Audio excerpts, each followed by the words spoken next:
توبہ دل سے ہوتی ہے، توبہ شرم کے ساتھ ہوتی ہے، توبہ ندامت کے ساتھ ہوتی ہے، اور جب ندامت کے ساتھ بس ایک لمحے کی توبہ ہونا، اللہ پچھلے سارے گناہ معاف کر دیتا ہے۔ ابھی تو سنا آپ نے اس نے کیا کیا تھا، اس 40 سال کے گناہگار بندے نے کیا کیا تھا، سر چادر پہ ڈال کے سر جھکا کر اللہ کو کہا ہی تھا نا کہ اللہ بس معاف کر دے، آج بچا لے۔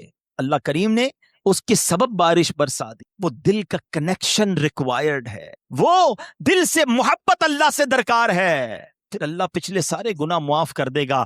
اور بے شک اللہ پسند کرتا ہے بہت توبہ کرنے والوں کو، اور اللہ جب توبہ قبول کرتا ہے نا تو سنو کیسا کریم ہے۔ دنیا میں اگر ہمارا کوئی جرم ہو جائے نا، کوئی خطا ہو جائے، مثال کے طور پہ کسی کی پولیس میں کوئی رپورٹ درج کر دی جائے، تو جب بھی آپ کسی کا ریکارڈ نکالتے ہیں نا، بے شک وہ مقدمہ ختم بھی ہو گیا ہو، یا سزا ہو گئی ہو، یا سلو ہو گئی ہو، لیکن جب آپ بندے کا کریکٹر سرٹیفکیٹ نکالتے ہیں تو اس کا وہ جرم آ جاتا ہے کہ اس نے 10 سال پہلے یہ غلطی کی تھی، 15 سال پہلے اس پر یہ مقدمہ ہوا تھا۔ نہ لوگ بھولتے ہیں، نہ دنیا بھولتی ہے، مگر دیکھو میرے رب کی شان کیسی ہے کہ اللہ ایسا کریم ہے، قرآن میں فرماتا ہے کہ جب اللہ توبہ قبول کرتا ہے تو صرف گناہ معاف نہیں فرماتا، گناہوں کو نیکیوں سے بدل دیتا ہے۔ ہاں، جتنے گناہ ہیں نا وہ سارے نیکیوں میں بدل دیے جاتے ہیں۔ اللہ کریم قرآن مجید میں ارشاد فرماتا ہے مگر جو توبہ کرے اور ایمان لائے اور اچھا کام کرے تو ایسوں کی برائیوں کو اللہ بھلائیوں سے بدل دے گا، اور اللہ بخشنے والا مہربان ہے۔ ارے میرے رب کی رحمت تو دیکھو کہ جب بندہ سچے دل سے توبہ کرتا ہے اس کی عطائیں کیسی ہیں، سبحان اللہ سبحان اللہ۔ اللہ کے حبیب صلی اللہ تعالی علیہ وسلم کی میں آپ کو حدیث سناتا ہوں کہ رب کریم کس طرح توبہ کرنے والوں پر مہربانی فرماتا ہے۔ اللہ کے حبیب علیہ الصلوۃ والسلام فرماتے ہیں جب بندہ اپنے گناہوں سے توبہ کرتا ہے تو اللہ عز و جل لکھنے والے فرشتوں کے پاس سے اس کے گناہ بھلا دیتا ہے، اس کے اعضاء، اس کے بدن کے جو پارٹس ہیں ان کو بھی بھلا دیتا ہے، اور اس زمین پر بھی نشان مٹا دیتا ہے جہاں اس نے گناہ کیے ہوتے ہیں، یہاں تک کہ جب بندہ قیامت کے دن اللہ سے ملے گا تو اس کے گناہ پر کوئی گواہ نہیں ہوگا۔ حالانکہ خود رب نے فرمایا قرآن میں کہ وہ دن آئے گا، ارے پڑھی ہے نا یاسین شریف، اس میں اللہ فرما رہا ہے وہ دن ہوگا جب منہ پر مہر لگا دی جائے گی، ہاتھ کلام کریں گے، پیر بتائیں گے کیا گناہ کیے تھے، کدھر گئے تھے۔ اگر توبہ نہیں کرو گے تو پھر بچ نہیں پائیں گے، لیکن اگر توبہ کر لیتے ہیں، اللہ سے دوستی کر لیتے ہیں، اللہ کو راضی کر لیتے ہیں، تو وہ ایسا کریم ہے کہ وہ پچھلے سارے گناہوں کو معاف کر دیتا ہے۔ ہم پھر کیوں اللہ کی نافرمانی کریں؟ ارے دنیا کا دستور کیا ہے، کوئی ہمارے ساتھ بھلائی کرتا ہے، ہم کیا کہتے ہیں، نہیں یار اس کو ناراض نہیں کرنا ہے، اس نے مجھے نوکری دلائی تھی، اس کو ناراض نہیں کرنا ہے، اس نے مجھے قرضہ دیا تھا، نہیں یار اس کو تو بالکل بھی ناراض نہیں کرنا ہے، مشکل وقت میں میرے کام آیا تھا، دنیا میں ایک کوئی احسان کر دے، تم کہتے ہو وہ ناراض نہیں ہونا چاہیے۔ جو صبح و شام رب احسان کر رہا ہے اس کی ناراضگی کا کوئی خوف نہیں کہ وہ ناراض نہ ہو جائے، میرا مالک مجھ سے ناراض نہ ہو جائے۔ سنو توبہ کرنے والے کس قدر اللہ کو پسند ہیں۔ اللہ کے حبیب علیہ الصلوۃ والسلام فرماتے ہیں، ابن ماجہ کی حدیث ہے، کل بنی آدم خطاء، آقا فرماتے ہیں سارے انسان خطا کار ہیں، غلطیاں تو سب سے ہو جاتی ہیں، مگر فرمایا وَخَيْرُ الْخَطَّائِينَ التَّوَّابُونَ، فرمایا خطا کاروں میں بہتر وہ ہیں جو توبہ کر لیتے ہیں، غلطی ہوتی ہے تو معافی مانگ لیتے ہیں، سر کو جھکا لیتے ہیں، اللہ سے عرض کرتے مولا آئندہ نہیں کروں گا، اور اس کی بارگاہ میں ندامت کا اظہار کرتے ہیں۔ ایک اور جگہ میرے آقا علیہ الصلوۃ والسلام فرماتے ہیں تم سب میں بہترین وہ ہیں جو فتنوں میں مبتلا ہو اور توبہ کرتا ہو، یعنی اگر گناہ ہو جائیں فوراً معافی مانگ لے۔ اچھا ہمارے کچھ لوگوں کا توبہ کا اسٹائل بھی بڑا عجیب ہے، توبہ توبہ استغفر اللہ، گالوں پہ چپت لگا لی مگر کوئی شرمندگی نہیں ہے۔ ارے ایسی توبہ تو خود توبہ کی محتاج ہے، اور میں نے تو آپ کو قرآن کی آیت سنائی ہے کہ صرف معاف نہیں فرمائے گا، وہ تمہارے گناہوں کو بھی نیکیوں سے بدل دے۔ اب ہم توبہ میں کیوں تاخیر کریں، کیوں اس سے دوستی نہ کر لیں؟ اے میرے پیارے اسلامی بھائیوں، توبہ کی تو کیا شان ہے۔ آؤ میں اللہ کی رحمت کا ایک اور واقعہ سناتا ہوں۔ مکاشفۃ القلوب میں امام غزالی علیہ رحمت اللہ الوالی نے یہ واقعہ لکھا۔ بنی اسرائیل میں ایک نوجوان تھا، 20 سال تک تو اس نے اللہ کی خوب عبادت کی، پھر اگلے 20 سال اس نے اللہ کی بہت نافرمانی کی، پھر آئینہ دیکھا تو داڑھی کے بال سفید ہو گئے تھے، پھر وہ غمزدہ ہو گیا اور کہنے لگا، اے میرے خدا، میں نے 20 سال تک تیری عبادت کی، 20 سال تک میں نے تیری نافرمانی کی، اب میں تیری طرف آؤں گا تو میری توبہ قبول ہو جائے گی یا اللہ تو مجھے معاف کر دے گا. ہائے ہائے. اس نے کسی کہنے والے کی آواز سنی, تم نے ہم سے محبت کی, ہم نے تم سے محبت کی, پھر تو نے ہمیں چھوڑ دیا, ہم نے بھی تجھے چھوڑ دیا, تو نے ہماری نافرمانی کی, ہم نے تمہیں مہلت دی, اور اگر اب تو توبہ کر کے ہماری طرف آئے گا تو ہم تیری توبہ قبول کر لیں گے. یہ ہے میرا مالک, یہ ہے اس کی رحمت. اے میرے پیارے اسلامی بھائیوں, اب ہم کیوں نہ رب سے محبت کریں, کیوں نہ ہم اللہ سے پیار کریں, اور کیوں نہ سچی توبہ کر لیں. ہمارے آس پاس سے لوگ اٹھ رہے ہیں, میری بھی باری آنے والی ہے, آپ کی بھی باری آنے والی ہے. ہم کس انتظار میں ہیں, شیطان کے کس وار میں ہیں, ہم توبہ میں تاخیر کیوں کر رہے ہیں؟ ارے کب اللہ کو راضی کریں گے, اور کب تک اللہ کو ناراض کرتے رہیں گے؟ کب تک نمازیں قضا ہوتی رہیں گی؟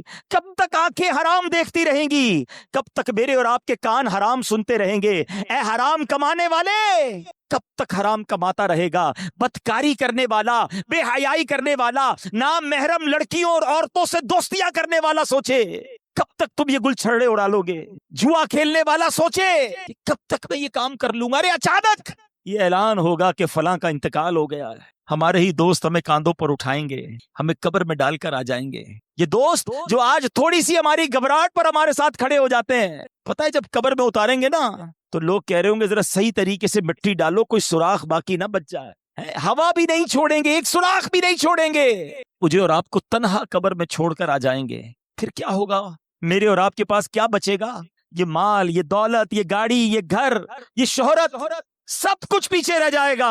اب ہمارے ساتھ قبر میں ہوں گے ہمارے اعمال. اور دیکھو, اگر اللہ ناراض ہوا نا, اللہ ناراض ہوا تو مارے جائیں گے, پھر تو قبر جہنم کا گھڑا بن جائے گی. اسی لیے میں آج یہ عرض کرنے آیا ہوں کہ جلدی جلدی اپنے رب کو راضی کر لو. وہ کیسا کریم ہے, بلکہ اس کی رحمت چاہتی یہی ہے کہ میرے بندے بخشے جائیں, میرے بندے معافی مانگ لیں, میرے بندے رجوع کر لیں.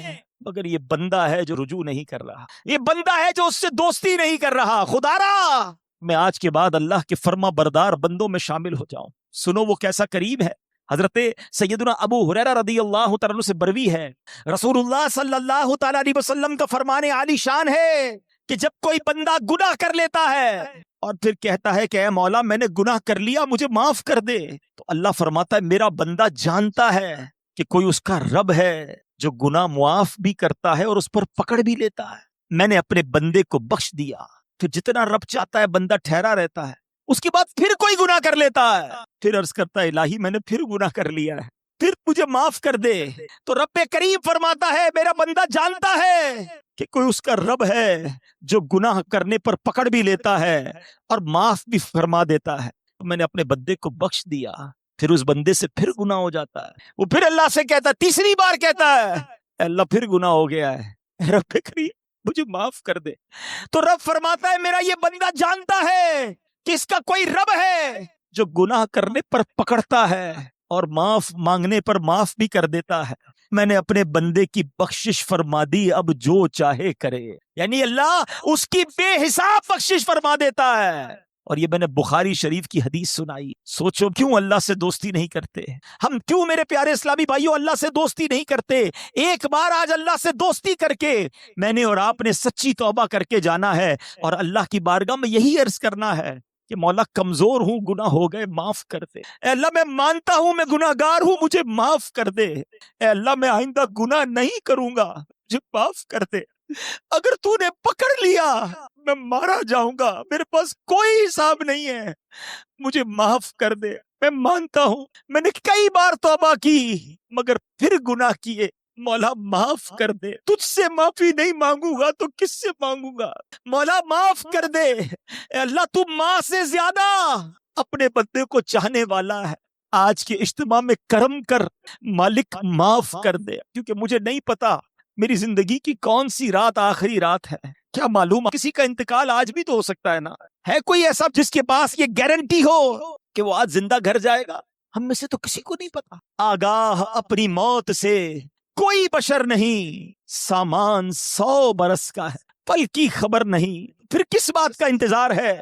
یاد رکھو بے وفا دنیا پہ مت کر اعتبار, تو اچانک موت کا ہوگا شکار. موت آ کر ہی رہے گی یاد رکھ, جان جا کر ہی رہے گی یاد رکھ. کر لے جو کرنا ہے, آخر موت ہے, ایک دن مرنا ہے, آخر موت ہے. اے میرے پیارے اسلامی بھائی، آئیے اپنی زندگی پر نظر دوڑائیں، اپنے آپ سے ایک سوال کرتے ہیں، آج میں بھی کرتا ہوں اور آپ بھی کریں کہ اگر میرا آج انتقال ہو گیا تو کیسی زندگی گزری ہے؟ اللہ راضی ہوگا؟ کیونکہ یاد رکھنا، مرنے کے بعد قبر دو طرح کی ہوتی، یا تو جنت کا باغ ہوتی یا تو دوزخ کا گڑھا۔ اپنے آپ سے میں سوال کروں، آپ بھی کرو، اگر میں آج مر گیا تو قبر کیسی ہوگی؟ جنت کا باغ ہوگی؟ پھر تو ٹھیک ہے، لیکن اگر ڈر لگ رہا ہے کہ نہیں ابھی نہیں مرنا ہے، ابھی تو توبہ کرنی ہے، ابھی تو نیکیاں کرنی ہے، اللہ کو راضی کرنا ہے، بہت سارے گناہ ہیں، پھر کب توبہ کرو گے؟ ایکچولی شیطان چاہتا یہی ہے کہ میں اور آپ توبہ نہ کریں، میں اور آپ اللہ سے دوستی نہ کریں۔ شیطان پتہ ہے کیا کہتا ہے؟ یہ ہو سکتا ہے اس وقت بھی کسی کے کان میں کہہ رہا ہو کہ یار یہ مولانا صاحب باتیں تو صحیح کر رہے ہیں، لیکن ابھی نہیں، تھوڑے دنوں بعد توبہ کر لیں۔ ہاں ابھی تو جوانی ہے، ابھی تو مزے کرنے دو، اس کے بعد بڑھاپے میں اللہ اللہ ہی کرنا ہے اور کیا کرنا ہے۔ یہ شیطان کا بڑا وار ہے، وہ توبہ میں تاخیر کرواتا ہے۔ میں آپ سے سوال کرتا ہوں کہ اگر آپ نے یہ سوچا ہوا ہے کہ میں بڑھاپے میں جا کر نمازی بھی بن جاؤں گا، گناہ بھی چھوڑ دوں گا، چہرے پہ داڑھی بھی سجا لوں گا، تو کیا نوجوان نہیں مرتے؟ آپ کے پاس گارنٹی ہے کہ آپ بوڑھے ہو سکیں گے؟ خدا را شیطان کے اس وار میں نہ آؤ، بلکہ جوانی کی توبہ تو اللہ کو بڑی پسند ہے۔ ہاں، جو جوان توبہ کرتا ہے نا، وہ اللہ کو کیسا پسند ہے۔ آؤ میں آپ کو ایک حدیث سناتا ہوں۔ اے میرے نوجوانوں، گناہ مت کرو، اللہ کی بارگاہ میں اللہ سے دوستی کر لو۔ اللہ کو نرمی والا، عاجزی والا نوجوان پسند ہے۔ اللہ ایسے نوجوان پر جو جوانی میں عبادت کرتا ہے نا، اپنے فرشتوں کے سامنے فخر فرماتا ہے کہ یہ میرا بندہ ہے۔ اب اپنے آپ سے سوال کرو کہ ہم اللہ کے کیسے بندے ہیں۔ اچھا، توبہ میں تاخیر کی ایک اور وجہ، شیطان کہتا ہے یار اگر میں نے یہ سارے گناہ چھوڑ دیے تو پھر زندگی کا مزہ ہی ختم ہو جائے گا۔ ایسا کئی بار ہوتا ہے کہ جب ہم ایسا بیان سنتے ہیں، ایسی محفل میں جاتے ہیں نا، تو خیال تو آتا ہے کہ یار توبہ کر لینی چاہیے، پھر لگتا ہے یار اگر ساری محفلیں، ساری رنگینیاں، دوستیاں، فلمیں، ڈرامے، گانے باجے، معاذ اللہ شراب، نشے کی محفلیں، جوئے، یہ جو بھی غلط کام ہے یہ چھوڑ دیے تو پھر مزہ کیا رہے گا زندگی میں؟ ساری انجوائمنٹ ہی ختم ہو جائے گی۔ یہ شیطان کا بہت خطرناک وار ہے، اور وہ اسی لیے بندے کو توبہ نہیں کرنے دیتا، بولے یار زندگی بور ہو جائے گی۔ اب اس کا جواب سن لو غور سے۔ اس کی مثال اس طرح دی، کتابوں میں علماء نے لکھی کہ دو دوست ہیں، ایک دوست جو ہے وہ صرف سبزی کھاتا تھا، دال سبزی، ہمیشہ کہتا نہیں یار میں اور کچھ نہیں کھاتا۔ اب اس کے دوست کہتے کبھی تو گوشت کھا لے، یہ بھی اللہ کی نعمت ہے، کبھی چکن بھی کھا لے۔ اس نے کہا نہیں میں سبزی کھاتا ہوں۔ ایک دن دوستوں نے پلان کیا پکڑ کے کہ یار آج اس کو چکن کھلانی ہے اور اس کو گوشت بھی کھلانا ہے۔ اب پکڑ کے اس کے زبردستی منہ میں مرغی بھی ڈال دی، تھوڑی سی گوشت بھی کھلایا۔ اب جب اس نے کھایا تو اس نے کہا یار اصل کھانا تو یہ ہے، کیا میں ساری زندگی دال سبزی؟ بے شک دال سبزی کھانا بہت اچھا ہے، سے کوئی اور مراد نہ لے، میں سمجھانے کے لیے مثال دے رہا ہوں کہ یار اتنا ذائقے والا کھانا میں نے زندگی پر کبھی کھایا ہی نہیں۔ اس نے دال سبزی کی سائڈ پہ اور اب گوشت چکن بھی کھانے لگا۔ یہ مثال دے کر علماء نے سمجھایا کہ اصل مسئلہ یہ ہے کہ جس نے راتوں کو فلمیں دیکھ کر، ڈرامے دیکھ کر، گانے باجے سن کے، شراب کی محفلوں میں، جوئے کی محفلوں میں، یا گندی باتیں کر کے جس نے راتیں گزاری ہیں، اس کو پتہ ہی نہیں ہے کہ تہجد میں اٹھ کر دعا کا مزہ کیا ہے، اس کو پتہ ہی نہیں ہے وضو کر کے نماز کی رونق کیا ہے، اس کو پتہ ہی نہیں ہے کہ تلاوت کرنے کا سکون کیا ہے۔ ساری زندگی وہ سمجھا مزہ ہی اس میں ہے۔ ارے ایک بار اس کام کو چھوڑ کر درود پاک پڑھ کے باوضو سونے کا مزہ بھی دیکھو، تہجد میں اٹھنے کا لطف بھی دیکھو، اپنے رب کی بارگاہ میں اکیلے میں ہاتھ اٹھا کر آنسو بہانے کا جو لطف ہے، خدا کی قسم وہ دنیا کی کسی گندی محفل میں نہیں ہے۔ مسئلہ یہ ہے ہم نے یہ محفل دیکھی ہی نہیں، اللہ کی بارگاہ میں مناجات کی ہی نہیں ہے، تو ہمیں لگتا ہے کہ سارے مزے ختم ہو جائیں گے۔ یہ ہماری بھول ہے۔ یاد رکھو مجھے اور آپ کو رب نے بنایا ہے، اور رب ہی بتائے گا کہ ہمارے دلوں کا سکون کہاں پر ہے۔ اور اللہ نے قرآن میں فرمایا ہے بے شک اللہ کے ذکر میں دلوں کا چین ہے۔ اگر چین چاہتے ہو نا تو یہ شراب میں نہیں ملے گا، یہ شباب میں اور گندی محفلوں میں نہیں ملے گا، یہ گانے باجے فلموں میں، جوئے کے محفلوں میں نہیں ملے گا۔ یہ تمہیں واقعی ملے گا تو اللہ کے ذکر میں ملے گا۔ اچھا، اب شیطان کا ایک اور وار کہ یار یہ مولانا صاحب تو جو کہہ رہے قرآن کی آیت پڑھ رہے، بات تو ٹھیک ہے، مگر میرا تو معاملہ ہی دوسرا ہے۔ میں جب فلمیں، ڈرامے، گانے بازوں کی محفل میں جاتا ہوں بڑا مزہ آتا ہے، بڑی ساری رات گزر جاتی ہے پتہ نہیں چلتا۔ اجتماع میں آتا ہوں تو نیند آنے لگتی ہے، بور ہونے لگ جاتا ہوں، آدھے گھنٹے بعد اٹھنے کو جی چاہتا ہے، قرآن پڑھتا ہوں تو نیند آنے لگتی ہے، ذکر کرتا ہوں تو بور ہو جاتا ہوں، مجھے تو عبادت میں سکون ہی نہیں ملتا ہے۔ غلط کاموں میں بڑا دل لگتا ہے، عبادت میں دل نہیں لگتا، تو پھر کیسے اللہ کے ذکر میں اگر دلوں کا چین ہے تو مجھے کیوں نہیں مل رہا؟ یہ شیطان کا بہت بڑا وار ہے۔ آج اس کا جواب بھی لے جاؤ۔ یہ بھی میں آپ کو ایک لاجک کے ذریعے، ایک یوں سمجھیے کہ آپ کے ساتھ بھی ایک واقعہ پیش آتا ہے، اس کے ذریعے سمجھا دیتا ہوں۔ جب آپ کو بخار ہو جائے کیا ہوتا ہے؟ کھانا اچھا لگتا ہے، وہی کھانا جو آپ کا فیورٹ ہے، منہ کڑوا ہو جاتا ہے، نہ کھانا اچھا لگتا ہے نہ پانی اچھا لگتا ہے. ایسا موڈ ہو جاتا ہے کہ گھر والے بھی اچھے نہیں لگتے, طبیعت خراب ہو کچھ اچھا نہیں لگتا, مگر ہم کیا کرتے ہیں, کھانا چھوڑ دیتے ہیں. ہمیں پتا ہے بیمار ہوں تھوڑے دن تک یہ رہے گا, ہم سب کو پتا ہے, کھانا بھی کھاتے ہیں دوائی بھی کھاتے ہیں. ہمیں پتا ہے جیسے ہی بیماری دور ہوگی کھانا بھی اچھا لگے گا, باقی سب زندگی بھی اچھی لگے گی. یہ چند دنوں کا پرابلم ہے, ایسا ہی ہوتا ہے نا. اصل مسئلہ یہ ہے جس کو اجتماع میں مزہ نہیں آتا نا, جس کو تلاوت کا سکون نہیں ملتا, جس کو سجدوں کی لذت نہیں ملتی, جس کو ذکر کی تسبیح میں سرور نہیں ملتا, جس کو درود پاک پڑھے تو مدینے والے کی یاد نہیں رلاتی, تو مسئلہ یہی ہے کہ ہمارے دلوں میں جو ہے نا گناہوں کا مرض لگ گیا ہے, اس پہ خول چڑھا ہوا ہے. گھبراؤ نہیں, آ گئے ہو نا اللہ کے پاس, اللہ کی بارگاہ میں اگر سر جھکا لیا تو سنو, ذکر چھوڑنا نہیں, درود چھوڑنا نہیں, تلاوت چھوڑنا نہیں, نماز چھوڑنا نہیں, کرتے رہنا. تھوڑے دنوں کی بات ہے, جیسے ہی دل سے مرض دور ہوگا تو میں سجدوں کی لذت ملنا شروع ہو جائے, تلاوت میں دل لگنے شروع ہو جائے گا, تم مدینے والے آقا کی بات کرو گے, تمہاری آنکھوں سے آنسو نکلنا شروع ہو جائیں گے. اللہ کی قسم تمہیں محفل میں آقا کے ذکر میں ایسا سرور آئے گا جو دنیا کے کسی کام میں نہیں آئے گا, کیونکہ ابھی دل میں مرض ہے, ابھی مزہ نہیں آ رہا, ابھی سکون نہیں مل رہا. دیکھو دور مت چلے جانا, دیکھو بھاگ مت جانا, مسجد کو ٹھکانہ بنا لو, نماز کو اپنا طریقہ بنا لو, اللہ کی بارگاہ میں سر جھکائے رکھنا اور اللہ سے ہی کہنا کہ مالک ذکر تیرا کرتا ہوں, سکون نہیں مل رہا, نماز پڑھ رہا ہوں, سرور نہیں آ رہا. خدا کی قسم جس دن یہ دل سے مرض دور ہوا تمہیں وہ لطف زندگی کا ملنا شروع ہو جائے گا جو اس سے پہلے نہیں ملا ہوگا. تو اے میرے پیارے اسلامی بھائیوں, یہ شیطان کے واروں میں نہ آؤ, یہ مردود ہمیں کبھی بھی توبہ نہیں کرنے دے گا, یہ لمبی امیدیں دلوائے گا, یہ ہمیں موت تک لے جائے گا, اور اس کو ہمیں موت بھی ایسے آ سکتی ہے کہ ہم بغیر توبہ کے چلے جائیں. ایک آخری واقعہ سنا کر پھر اپنے بیان کو اختتام کی طرف لاتا ہوں کہ ایک بار کتنا مردود ہے شیطان. دو بھائی تھے, پہلی منزل پہ چھوٹا بھائی, دوسری منزل پہ بڑا بھائی. بڑے بھائی کے پاس شیطان گیا, 40 سال تک اللہ کی عبادت کی. اس کو شیطان جا کے کہتا ہے کہ میں نے اپنے علم سے یہ جانا ہے کہ تیری عمر 80 سال ہے, تو 80 سال تک جیے گا, تو نے 40 سال تک اللہ کی عبادت کی ہے, نہ جوانی کی کوئی رنگینی دیکھی, نہ کوئی عیاشی کی, نہ کوئی گناہ کیے, کیا کیا تو نے؟ ایسا کر 20 سال گناہ کر لے, مزے کر لے زندگی کے, پھر آخری 20 سال پھر توبہ کر لینا, اللہ راضی ہو جائے گا. شیطان ہم میں سے بھی کئیوں کو وسوسے سے دلاتا ہے, یار جو کرنا ہے کر لو, پھر انشاءاللہ حج پہ چلے جائیں گے, پھر توبہ کر لیں گے, اللہ معاف کر دے گا. یہی شیطان کا وار ہے. اچھا, اس بندے کو شیطان نے دل میں یہ بات ڈالی کہ کچھ تو مزے کر لے زندگی کے.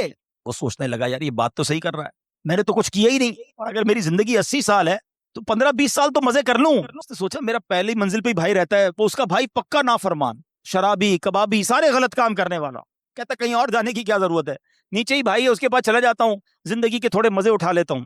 اللہ کی شان دیکھو, نیچے والے بھائی کے دل میں خیال آیا کتنے سال ہو گئے مجھے گناہ کرتے ہوئے, کتنے گناہ کر لیے. ایک میرا اوپر بھائی رہتا ہے کیسا عبادت گزار نیکوکار, اور ایک میں ہوں کہ بدکاریاں ہی ختم نہیں ہو رہی. چلو آج توبہ کرتے ہیں, اللہ کی بارگاہ کی طرف چلتے ہیں. چھوٹا والا بھائی کہتا ہے اب کہیں اور جانے کی کیا ضرورت ہے, اوپر ہی تو بڑا بھائی رہتا ہے, ایسا نیک ہے, اس کے پاس جاؤں گا یہ میری توبہ بھی کروا دے گا, اللہ سے میرا تعلق بھی بنا دے گا. اب وہ نیچے والا بھائی اوپر جانے کے لیے کمرے سے نکلا, اوپر والا بھائی جو ہے وہ نیچے آ رہا ہے. اوپر والے کی نیت کیا ہے؟ گناہ کرنی ہے. نیچے والے کی نیت کیا ہے؟ توبہ کرنی ہے. دیکھو نیت کا فرق, میں جو بار بار کہہ رہا ہوں نا, آج دل میں نیت کر لو, آج اللہ سے دوستی کر لو. اللہ کا کرنا کیا ہوا, اوپر والے بھائی کا پیر سلپ ہوا, لڑکھڑاتا ہوا سیڑھیوں سے چھوٹے بھائی پر گرا, دونوں بھائی نیچے گرے, دونوں کا انتقال ہو گیا. اب فرشتے آئے, اللہ اکبر. بڑے بھائی کو رحمت کے فرشتے لینے آنے چاہیے نا, 40 سال تک نیکی کی تھی. چھوٹے بھائی کو ہمارے حساب سے تو عذاب کے فرشتے لینے آنے چاہیے تھے, اتنے گناہ کیے. اللہ کی شان دیکھو, چھوٹے بھائی کو رحمت کے فرشتے لے جا رہے ہیں کیونکہ اس نے توبہ کی نیت کر لی تھی, گھر سے چل پڑا تھا, اللہ کی طرف بڑھ گیا تھا. اور بڑے بھائی کو عذاب کے فرشتے لے گئے کیونکہ وہ نافرمانی کے لیے چلا تھا, اللہ کی نافرمانی کے لیے گھر سے چل پڑا تھا. اب نیت کا فرق دیکھ لو کہ یہ ہے شیطان. ہو سکتا ہے آج ہی ہم میں سے کسی کو جانا ہو دنیا سے اور وہ نیت یہ کروا رہا ہو کہ ابھی تو بہت ٹائم ہے, تو بس آج سچی پکی توبہ کرنی ہے. اچھا توبہ کہتے کس کو ہے آخر میں یہ بھی سن لو. ہاں, یا اللہ میری توبہ, یا اللہ میری توبہ, ٹھیک ہے زبانی بھی توبہ ہوتی ہے, لیکن توبہ کے 3 ارکان ہیں. There are 3 conditions of repentance. توبہ کی 3 شرطیں ہیں, یہ جب تک تینوں پوری نہیں ہوں گی توبہ قبول نہیں ہونی. ہاں, توبہ کے لیے کوئی اجتماع کرنے کی ضرورت نہیں ہے, کوئی مسجد میں اعلان کرنے کی ضرورت نہیں ہے, بس بے جانو رب جانے, ایک لمحے میں توبہ ہو سکتی ہے. ہاں بالکل ایک لمحے میں، اور اللہ ایسی قبول فرماتا ہے. ایک بار واقعہ ہے نا کہ حضرت عمر فاروق رضی اللہ تعالیٰ کہیں جا رہے تھے تو سامنے سے ایک بندہ آیا جس کے ہاتھ میں شراب کی بوتل تھی. ذرا سننا غور سے، شراب کی بوتل. حضرت عمر فاروق خلیفۃ المسلمین امیر المومنین، آپ نے دیکھ لیا، آپ نے کہا کیا ہے اس میں؟ بندہ گھبرا گیا کہ اگر حضرت امیر المومنین کو پتہ چل گیا کہ میں شراب لے کے جا رہا ہوں تو مارا جاؤں گا. ڈرتے ڈرتے کہتا حضور اس میں تو سرکہ ہے. حضرت عمر نے کہا مجھے دکھاؤ. اب ذرا تصور کرنا، شرابی جو بوتل شراب کے لیے وہ سامنے کھڑا ہے، حضرت عمر ادھر کھڑے، کتنی دیر لگی ہوگی آپس کی گفتگو میں؟ یہ چند سیکنڈ کی بات ہے نا. اب وہ بندہ پتہ کیا کہتا ہے؟ اللہ سے کہتا ہے یا اللہ آج بچا لے، عمر سے آج بچا لے، ذلیل ہونے سے بچا لے یا اللہ، بس آئندہ کبھی شراب نہیں پیوں گا، بس مالک بچا لے. دل ہی دل میں کہہ رہا ہے، اور کتنی دیر کہا ہوگا؟ 2 سیکنڈ 4 سیکنڈ. اور اب ڈرتے ڈرتے جب وہ بوتل حضرت عمر کے ہاتھ میں دی نا تو وہ شراب کی بجائے سرکہ بن چکی تھی. یہ ہے توبہ. اتنی دیر چاہیے، بس اتنا، بس وہ کنیکشن چاہیے، وہ رقت قلبی چاہیے، وہ شرمندگی چاہیے. ہے تو توبہ کے جو تین وہ ہے نا، کیا نام ہے، شرائط، آج پہلے وہ سن لو کہ توبہ کرنے سے پہلے ہمیں ان تینوں باتوں کا پتہ ہونا چاہیے. تو آج ہم نے توبہ کرنی ہے مگر ان شرائط کے ساتھ کر. نمبر 1، ماضی پر ندامت، جو کیا ہے نا اس پر شرمندہ ہو، گلٹی فیل کرے. نمبر 2، جس حال میں توبہ کر رہا ہے گناہ چھوڑ دے. ایسا نہیں کہ صبح فجر پڑھنے کا ارادہ بالکل نہیں ہے، رات عشاء ابھی تک پڑھی نہیں اور رات میں پڑھنے کا بھی ارادہ نہیں ہے، اور کہہ رہا ہے یا اللہ نماز جو نہیں پڑھی معاف کر دے، آئندہ پڑھوں گا. نہیں، توبہ بھی کرے، اس وقت وہ گناہ چھوڑ دے تو پھر وہ توبہ ہوتی ہے. اور تیسری، آئندہ نہ کرنے کا پختہ ارادہ. پھر الگ بات ہے کہ پھر بندہ گناہ میں پڑ جائے، یہ بات کی بات ہے. شیطان یہ بھی بولتا ہے کہ یار توبہ کرنے کا فائدہ کیا، میں تو پھر گناہ کر لیتا ہوں. یہ بھی شیطان کا وار ہے. آج توبہ کر لو، کیا پتہ گناہ کا موقع ہی نہ ملے، اس سے پہلے ہی موت آ جائے. حکایت الصالحین نامی کتاب ہے اور اس میں ایک بڑا ہی ایمان افروز واقعہ موجود ہے. حضرت ذوالنون مصری رحمت اللہ تعالی علیہ ایک روز نیل کے ساحل کی طرف تشریف لے گئے. اس وقت آپ بڑی گہری سوچ میں مگن تھے. اچانک آپ نے ایک بہت بڑے بچھو کو دیکھا کہ تیزی سے وہ ساحل کی طرف جا رہا ہے. آپ اس کی طرف متوجہ ہوئے کہ اتنا بڑا بچھو اور یہ پانی کی طرف کیوں جا رہا ہے. آپ بھی پیچھے پیچھے گئے تو آپ نے دیکھا کہ دریا میں سے ایک مینڈک نکلا اور وہ بچھو اس مینڈک پہ سوار ہو گیا اور مینڈک تیرنے لگ گیا. آپ حیران ہو گئے کہ یہ تو کوئی راز کی بات لگتی ہے، بچھو اور مینڈک کی دوستی تو نہیں ہوتی، یہ تو ایسا لگتا ہے کہ اس کے لیے سواری کا انتظام کیا گیا ہے اور یہ دریا پار کرانے کا نظام بنایا گیا ہے.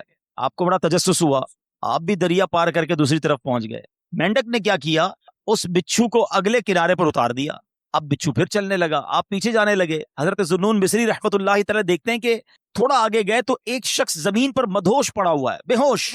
اس کے سینے پر ایک بہت بڑا اژدہا، بہت بڑا سانپ اسے ڈسنے کے لیے تیار ہے. اس بندے کو پتہ ہی نہیں وہ بے ہوش پڑا ہوا ہے، مگر اس بچھو نے رائٹ ٹائم اچانک وہاں پہنچ کر اس سانپ کو ڈنک مارا اور اس بندے کی حفاظت کا انتظام کیا.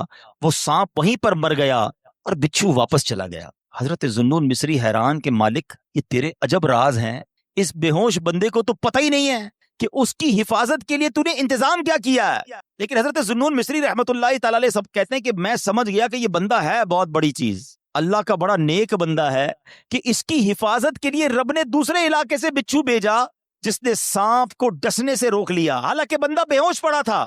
تو آپ نے سوچا کہ میں اس بندے کے پیر ہی چوم لیتا ہوں، اتنا بڑا اللہ کا ولی ہے، بے ہوش ہے.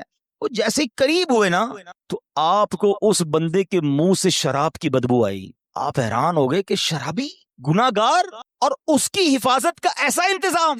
اللہ اکبر. ابھی آپ پریشان ہی تھے کہ آپ کو غیب سے آواز آئی، اے ذوالنون حیران کیوں ہوتا ہے، یہ بھی ہمارا ہی بندہ ہے. اگر اللہ صرف نیکوں کی حفاظت فرمائے گا، اگر نیکوکاروں کی ہی رب حفاظت فرمائے گا تو اے ذوالنون گناہگاروں کی حفاظت کون کرے گا. آئے ہائے. حضرت ذوالنون نے جب یہ سنا تو آپ وجد میں آ گئے، آپ کی کیفیت ہی بدل گئی. اللہ اکبر. جب سورج غروب ہونے لگا، ساحل پر ٹھنڈی ٹھنڈی ہوا چلنے لگی تو اب اس نوجوان کے جسم میں کچھ حرکت پیدا ہوئی. تھوڑی دیر بعد وہ ہوش میں آیا. حضرت ذوالنون اس کے قریب ہی بیٹھے تھے. آپ کو دیکھ کر شرمندہ ہوا، شرمندگی سے کہتا حضور آپ ادھر کیسے؟ آپ اللہ کے ولی تھے، بڑے مشہور شخصیت تھے، وہ بندہ آپ کو پہچان گیا. تو آپ نے فرمایا پہلے یہ بتاؤ کہ تم کون ہو، میرے بارے میں چھوڑو. اس نے کہا حضرت آپ تو دیکھ ہی رہے ہیں میں شرابی آدمی ہوں. آپ نے فرمایا ذرا بائیں طرف دیکھو، اپنی ذرا قریب دیکھو. اس بندے نے دیکھا تو مرا ہوا بہت بڑا سانپ پڑا ہوا. تو گھبرا گیا. حضرت ذوالنون مصری نے اب اس کو سارا واقعہ سنایا کہ میں تو کہیں اور تھا, میں نے ایک منظر دیکھا, بچھو اور مینڈک کے پیچھے ادھر آیا, اللہ نے تیری حفاظت کا کیسا انتظام کیا, تو رب کی نافرمانی کرتا ہے اور وہ مالک تیری حفاظت فرما رہا ہے. اللہ اکبر. جب اس شرابی نے یہ واقعہ سنا وہ زاروں کتار رونے لگا, اور اس کے بعد اس نے جو ہے یہ اس نے بڑا کمال کا جملہ کہا, اگر وہ ذات گناہ گاروں کو ایسا نوازتی ہے تو پھر نیکوں کو کیسا نوازتی ہوگی. جب اپنے نافرمانوں کو وہ ایسا نوازتا ہے تو اپنے فرما برداروں کو کیسا نوازتا ہوگا. یہ کہہ کر وہ شخص نے سارے گناہوں سے توبہ کی, اب مجاہدات کرنے لگا, اب عبادتیں کرنے لگا. ایک وقت ایسا آیا کہ اس بندے کا شمار اللہ کے مقبول بندوں میں ہونے لگ گیا, وہ بھی اللہ کا ولی بن گیا. میرے پیارے اسلامی بھائیوں, مدنی چینل کے ناظرین, یہ واقعہ ہم سب کے لیے بہت بڑا پیغام ہے. ہم اللہ کی نافرمانی کرتے ہیں اور روزانہ ہی کرتے ہیں, مگر وہ رب ہم سے نعمتوں کو روکتا نہیں ہے. وہ ہم سے اپنی نعمتوں کو نہیں روک رہا, ہمارا رزق بند نہیں ہو جاتا. دنیا کا کیا دستور ہے, یہاں کاروباری لوگ بھی بیٹھے ہیں, ہمارے پاس کوئی بندہ نوکری کرے, ٹھیک ہے, ہم اس کو کہیں بیٹا آپ کا کام یہ ہے کہ روزانہ جانا ہے, اپنے مارکیٹ سے وصولی کرنی ہے, اور یہ موٹر سائیکل میں آپ کو دیتا ہوں کیونکہ آپ کو روز جانا ہے, سفر کے لیے آپ کو موٹر سائیکل دیتا ہوں. بڑا مینیجر بن جاتا ہے, لوگ گاڑی دیتے ہیں, ٹھیک ہے. اچھا, اب وہ سیٹ جو ہے وہ دیکھے کہ یہ جاتا ہی کہیں نہیں ہے, سارا دن ادھر ہی بیٹھا رہتا ہے, 1 دن 2 دن 15 دن 1 مہینہ, پھر وہ کیا کہے گا, بھائی یا تو وصولی کرنے جاؤ یا ورنہ میری موٹر سائیکل واپس کرو. فائدہ کیا تمہیں موٹر سائیکل دینے کا؟ جو فیسلٹی دیتا ہے کوئی ہمیں کسی کام کے لیے دیتا ہے نا, اگر وہ کام نہ کریں تو وہ فیسلٹی واپس لے لی جاتی ہے. سچ بتاؤ, میرے رب نے مجھے اور آپ کو آنکھیں کیوں دی ہیں؟ کیا حرام دیکھنے کے لیے دی ہیں؟ نہیں, تلاوت کے لیے دی ہیں, ماں باپ کو محبت سے دیکھنے کے لیے دی ہیں, اللہ کے گھر کو دیکھنے کے لیے دی ہیں. اللہ نے جو حلال چیزیں ہمیں دی ہیں وہ دیکھنے کے لیے دی ہیں. مگر کبھی ایسا ہوا کہ ہم حرام دیکھیں اور اندھے ہو جائیں, یار میری آج آنکھیں بند ہو گئیں, کیوں؟ بس وہ حرام دیکھ لیا تھا. نہیں, ہم گناہ کر رہے ہیں, وہ نعمتیں نہیں روک رہا ہے. یہ ہاتھ اس لیے نہیں دیے کہ اس سے حرام کام کیے جائیں, اس سے ظلم کیا جائے, مگر یہ ہاتھ حرام کی طرف اٹھتے ہیں, رب ہاتھ واپس نہیں لیتا ہے. پیر گناہ کی طرف جائیں تو لنگڑے ہو جانے چاہیے تھے ہم, کہ بندہ کہے یار آج پیر نہیں چل رہے, کیوں یار؟ وہ کل میں جوا کھانے گیا تھا, میں شراب کھانے گیا, میں سنیما گیا, اللہ کی نافرمانی کے لیے چلا تھا, میرے رب نے پیر واپس لے لیے. اصول تو یہ بنتا ہے, مگر اس کی شان دیکھو کہ ہم روز نافرمانی کرتے ہیں. وہ ہمیں رزق دے رہا ہے, عزت بھی دے رہا ہے, اعضاء بھی سلامت ہیں. کب تک اللہ کو ناراض کریں گے؟ کب تک اس رب سے دور رہیں گے؟ وہ ایسا کریم ہے, دنیا میں کسی کی بات نہ مانو, وہ نوکری سے نکال دیتا ہے, مگر رب ایسا کریم ہے کہ بندہ اگر جب اس کی بات ماننے لگ جائے نا, ایک بار دل سے توبہ کر لے, وہ اس کے سارے گناہ بھی معاف کر دیتا ہے. ایک بار حضرت موسیٰ علیہ السلام ہی کا دور ہے اور بارش نہیں ہو رہی تھی, سارے گاؤں والے شہر والے پریشان. حضرت موسیٰ علیہ السلام نے, لوگوں نے کہا کہ حضور آپ دعا کریں, تو آپ نے کہا کہ ایسا کرو سب مل کر دعا کرتے ہیں. 70,000 لوگوں کا اجتماع تھا, گاؤں کے باہر, شہر کے باہر 70,000 پیپل, 70,000 لوگ جمع ہو گئے. اب حضرت موسیٰ کلیم اللہ ہے, ذرا سننا, آپ نے اللہ سے دعا کی, الہی اسقنا غیثک وانشر علینا رحمتک, میرے پروردگار ہمیں بارش سے نواز دے, ہمارے اوپر اپنی رحمتوں کی نوازش کر دے. وارحمنا بالاطفال الرضع والبہائم الرضع والشیوخ الرکع, اے کریم چھوٹے چھوٹے بچے, بے زبان جانور, بوڑھے اور بیمار, سبھی تیری رحمت کے امیدوار ہیں. اے اللہ سب پر رحم کر اور ہم پر بارش برسا دے. بڑی رکت انگیز دعا جاری ہے. حضرت موسیٰ بھی دعا کر رہے ہیں اور 70,000 لوگ آمین کہہ رہے ہیں. سوچو کیسا اجتماع ہوگا. بہت دیر گزر گئی, بارش نہیں ہوئی, کوئی بادل نہیں, کچھ نہیں. آپ نے اللہ سے عرض کی کہ مولا میری دعا قبول نہیں ہو رہی ہے, ہم پریشان ہیں مالک, تجھ سے مانگ رہے ہیں. ارشاد کیا ہوتا ہے, اے موسیٰ تمہارے درمیان ایک ایسا شخص ہے جو 40 سال سے اللہ کی نافرمانی کر رہا ہے. اے موسیٰ جب تک وہ بندہ تمہارے درمیان ہے بارش نہیں ہوگا. اللہ اکبر. اب حضرت موسیٰ علیہ السلام نے کہا کہ یا اللہ میں کمزور سا بندہ ہوں, میری آواز ان سب لوگوں تک کیسے پہنچے گی؟ 70,000 کا مجمع ہے. حضرت موسیٰ کہتے ہیں یا اللہ میں سب تک یہ اعلان کیسے پہنچاؤں گا, میں کیسے اس بندے کو اس میں سے نکالوں؟ مولا جس کی وجہ سے بارش نہیں ہو رہی, سنو اللہ کی طرف سے کیا ارشاد ہوتا ہے, اے موسیٰ تیرا کام آواز لگانا ہے, پہنچانا ہمارا کام ہے. اب حضرت موسیٰ علیہ السلام نے کیا اعلان کیا, سنو کیسا رونگٹے کھڑے کر دینے والا وہ اعلان ہوگا. حضرت موسیٰ اعلان کرتے ہیں کہ اے رب کے گناہگار اور نافرمان بندے جو پچھلے 40 برس سے رب کو ناراض کر رہا ہے، تو وہ بدبخت ہے کہ تیری وجہ سے بارش نہیں ہو رہی ہے، ہمارے مجمع سے نکل جا تاکہ بارش شروع ہو جائے۔ حضرت موسیٰ نے یہ اعلان کر دیا۔ اب وہ شخص بیٹھا اسی مجمع میں تھا، وہ سوچنے لگا کہ اگر آج میں کھڑا ہو گیا، پہچان تو گیا کہ میں ہی ہوں، اس کو پتا تھا میں 40 سال سے گناہ کر رہا ہوں۔ پہلے تو اس نے انتظار کیا کہ شاید کوئی اور کھڑا ہو کے نکل جائے، کوئی نہیں نکلا، دائیں دیکھا بائیں دیکھا، کوئی نہیں نکلا۔ اب وہ سمجھ گیا کہ میں ہی وہ بدبخت ہوں، اللہ کو ناراض کرنے والا ہوں جس کی وجہ سے بارش نہیں ہو رہی ہے۔ اب اس بندے نے پتہ کیا کیا؟ کھڑا ہوتا تو سب کو پتہ چل جانا تھا نا۔ اس نے چادر نکالی اور اپنے سر پہ چادر ڈالی اور اللہ کی بارگاہ میں پتہ کیا عرض کرتا ہے؟ کہتا ہے مولا آج بچا لے، آج ذلیل ہونے سے بچا لے مولا۔ اگر آج کھڑا ہو گیا میں تو سب کو پتہ چل جائے گا کہ میں ہی وہ بدبخت ہوں، میں ہی وہ گناہگار ہوں۔ اے اللہ آج میں تجھ سے وعدہ کرتا ہوں اب تجھے ناراض نہیں کروں گا، پورے شہر والوں کو پتہ چل جائے گا کہ میں ہی وہ بدبخت ہوں جو 40 سال سے تیری نافرمانی کر رہا ہوں۔ آپ کو پتہ ہے پھر کیا ہوا؟ بادل آئے اور موسلا دھار بارش شروع ہو۔ حضرت موسیٰ نے عرض کی میرے مولا کوئی بندہ تو کھڑا ہی نہیں ہوا، ہمارے مجمع میں سے تو کوئی باہر ہی نہیں نکلا، یہ بارش کیسے ہو گئی؟ اللہ نے فرمایا اے موسیٰ میرے بندے نے مجھ سے دوستی کر لی ہے، میرے اس نافرمان نے توبہ کر لی ہے۔ اے موسیٰ اب اسی کی وجہ سے میں نے بارش برسائی ہے۔ اب حضرت موسیٰ کہتے ہیں مولا مجھے وہ نیک بندہ ہی ملا دے، اب تو مجھے بتا وہ کون ہے جس نے تجھ سے دوستی کر لی ہے۔ سنو اللہ کی طرف سے کیا ارشاد ہوتا ہے؟ ارشاد ہوتا ہے موسیٰ جب وہ گناہ گار تھا میں نے جب اس کا پردہ رکھا تھا، اب تو وہ میرا فرما بردار ہو گیا ہے، اب تو وہ میرا دوست بن گیا ہے، میں کیسے تجھے بتا دوں وہ کون ہے؟ کیونکہ اگر اب بھی بتا دیا جاتا کہ وہ کون ہے تو یہ تو پتا چل جاتا نا کہ یہی وہ تھا جو 40 سال سے گناہ کر رہا تھا۔ اللہ اکبر۔ اے میرے پیارے اسلامی بھائیو یہ ہے میرا مالک جو ہمارے عیب چھپاتا ہے۔ ہم اکیلے میں گناہ کرتے ہیں وہ بتاتا نہیں کسی کو، ورنہ وہ چاہے تو ہم سب کے عیب کھل جائیں۔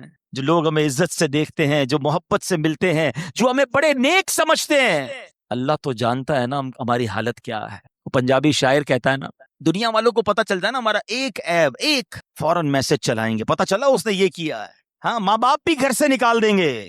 میرا مالک کیسا کریم ہے، اسے معلوم ہے ہم کتنے برے ہیں، مگر وہ رحم کرنے والا ہے، وہ کرم کرنے والا ہے۔ ہم پھر بھی اس سے دوستی نہیں کرتے، ہم پھر بھی اسے ناراض کرتے ہیں۔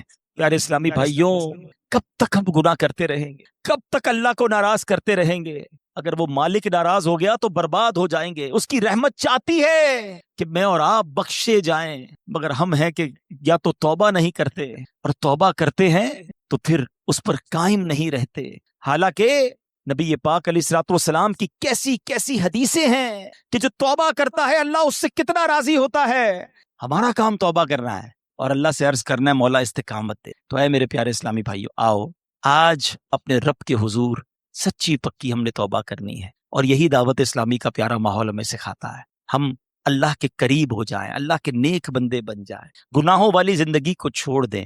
اچھا گناہ والی زندگی چھوڑنے ہے نا تو وہ کیسے چھوٹے گی؟ بھائی نیت تو آپ ہو سکتا ہے ابھی دل میں کر رہے ہوں گے، مجھے کئی آنکھوں میں اشک نظر آ رہے ہیں، کئی دل بے قرار نظر آ رہے ہیں، لیکن پہلے بھی تو ہوا ایسا ہے، لیکن پھر کیوں نہیں بدلتے؟ اس کا ریزن کیا ہے؟ اس کا ایک بڑی وجہ پتہ ہے کیا ہے؟ کہ ہم توبہ کرتے ہیں مگر جا کر بیٹھتے انہی دوستوں میں جو گناہ کرتے ہیں۔ ہم نمازی بنتے ہیں تو ہمارا مذاق اڑاتے ہیں، او بھائی خیر تو ہے مولوی ہو گیا، جمعہ پڑھتا تھا ٹھیک ہے، یہ روز نماز پڑھنے کا کیا ضرورت ہے؟